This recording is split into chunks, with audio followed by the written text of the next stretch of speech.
Hey guys, and welcome back to Chase Racing Garage. So, with summer approaching, I thought it would be cool to start introducing my cars to the channel. We'll start off with my daily driver.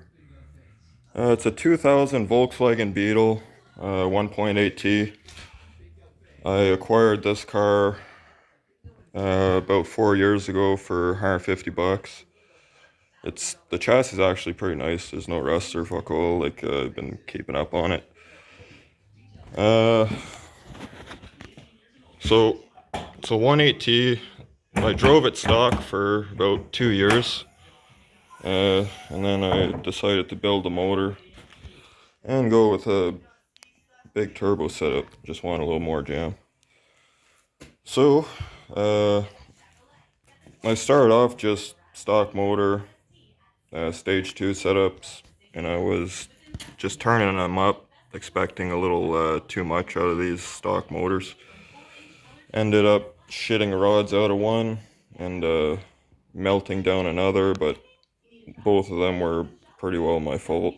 I was just throwing a lot of timing at them and a lot of boost just for fun. And when they'd blow up, I'd go get another one out of the scrapyard for like 400 to 600 bucks and throw all my shit on it and go again. But now these motors are starting to get a little pricey, even in the scrapyards or used. So it's not really worth doing that anymore. It's just worth building it properly and living a long while. So this one here started off at a junkyard in North Bay. It's just a regular APH engine code block. Uh, Originally out of the same Beetle, same color, everything. People say it's not a good motor to start off with, but it honestly doesn't really matter what engine code you start off with if you're actually building an engine. But for people that don't know, the APH engine, which has a lot of people talking bad about online and whatever, a lot of false information, it's actually a 20 millimeter pin motor. So, like the wrist pins for the pistons, all that. So I figured that out because my original motor was an APH in this thing. I blew it up, and I ended up ordering 19 mil rods, and they obviously didn't fit. So uh, I ended up ordering a set of 20 millimeter rifle drilled pro race engineering rods because I wanted to build a 20 mil motor. And then I was gonna sell my CTS turbo 19 mil rifle drilled rods. Nobody wanted to buy them, so I ended up building an AWP motor for my Audi TT with them. But uh, I'll go over what's done to this motor, and it's pretty, well, it's pretty easy setup if you do all the work yourself. There's really not much to it. This one here, it's got, as I said, Pro Race Engineering rods, uh, just all new bearings, like new seals, new gaskets. Um, it's got a manual tensioner for the uh, timing belt. The crank pulley for the timing gear is pinned, and the head just has Super Tech exhaust valves, and it's ported. Just spent a little bit of time on it, reconditioned it, new seals, all that. Um, the turbo, I started off with a G25 550. It lasted about 10,000 kilometers and it shit the bed one day. So I upgraded to a G25 660, and it's been serving me well so far. Um, Recently, just upgraded my charge piping and just a really big front mount 3-inch core intercooler. For boost control, it's still just an internal wastegate, but I have it controlled by a JFB G-Force 3 boost controller. And that's just a look at the interior real quick there. Just my gauges, AM wideband, and the gutted rear end interior in the back.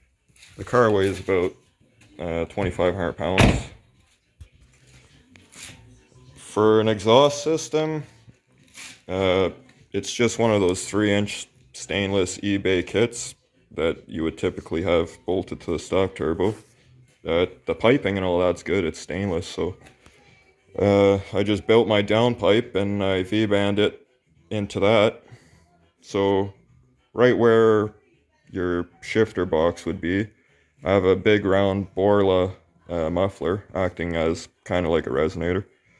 And then after that, I got a little tiny, whatever, straight through bottle resonator that came on the eBay exhaust. And after that, I got a big suitcase Flowmaster 3-inch, which is straight out. But no, it's really nice for daily driving. It sounds great, like not obnoxiously loud or anything like that. For tires, I'm just running some shitty Pirelli tires, which don't do too bad. Now that summer's approaching and the roads are starting to clean up, all the salt and water and whatever, they're starting to... We're gonna start tuning this guy here. Right now I don't have like any traction at all, so and it's still just an open diff. So what we got going on here is I'm ripping apart another couple transmissions. I got like 5 of them. I'm gonna build one good setup, and well, we're gonna try one of these fucking things. It's a limited slip diff insert, one of those cheap. I paid like $70 for the fucking thing. It's by Jack Mania Racing. It's just a spring-loaded insert. You put that in between your spider gears and it loads them up and, well, turns your open diff into somewhat of an LSD. So I'm gonna install that, and I'm gonna weld the pins in the housing because they're known to come out. I've had it happen before. Destroyed my transmission, sent the spider gears through the bell housing into a new clutch I had, and yeah, that wasn't any fun. So just for shits, I'm gonna install this, and I'm gonna weld the pins in the housing, and we'll see if the transmission will be able to hold up to the extra load going to actual traction on 2 wheels, and see if it'll actually hold up to the power and torque, or just fucking explode. So we're gonna see, and yeah, stay tuned for many other builds. I will be introducing the Audi TT after, going through the build sheet on that one, and there's going to be many builds for this season. So just for show, this one here, that's for an ALH project I'm building. This one here, it's just an 8-valve manifold and a Hall Set HE221 turbo. That's stay tuned for that one. Alright guys, thanks for having a look at my shit, and stay tuned for some other stuff. Subscribe and like for more. You guys have a wonderful day.